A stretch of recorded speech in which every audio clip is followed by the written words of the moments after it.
श्री गोपाळ कृष्ण भगवान की जय।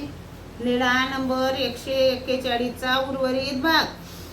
श्राद्धाचे जेवण करायला का जाता? नाही जी, आम्हाला सर्वज्ञांनी पाठवले। सर्वज्ञ म्हणाले, आम्ही तुम्हाला केव्हा पाठवले? ते म्हणाले, नाही जी, आम्ही नायकाला विचारायला सांगितले होते। सर्वज्ञ म्हणाले, ते एका अर्थी आम्हाला साकडे घालणेच की काय करावे काय नाही हे आपणच समजून घ्यायला पाहिजे। हो जी, तरी काय शिक्षा द्यायची ती द्या।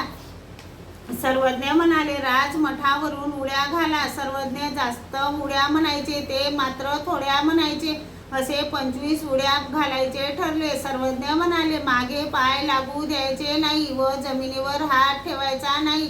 ते म्हणाले, हो जी। मग दोघे उड्या घालू लागले। उडी घालताना एक तर हात टेकायचा किंवा पाय तरी मागे लागायचे। सर्वज्ञ म्हणायचे, ती उडी गणतीत नाही। पुन्हा म्हणायचे, उडी पण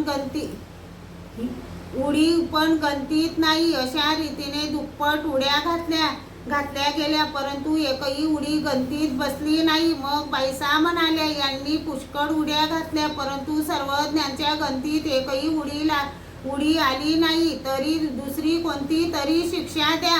सर्वज्ञ म्हणाले, हो का, तर मग घाला 500 दंडवत। मग दंडवत घालू लागले। बाईसा म्हणाल्या, बाबा, अर्धे दंडवत मी घालू लागू? सर्वज्ञ म्हणाले, बाई घाला। बाईसांना दंडवताचा सराव होताच। बाईसांनी अर्धे दंडवते घातले।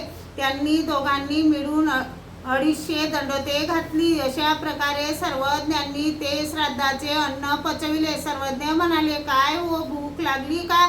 मग पाणी भाताचे जेवण करविले। सर्वज्ञ म्हणाले, तुम्ही महात्मे की हो, श्राद्धाचे अन्न जेवू नये। श्री गोपाळ कृष्ण भगवान की जय।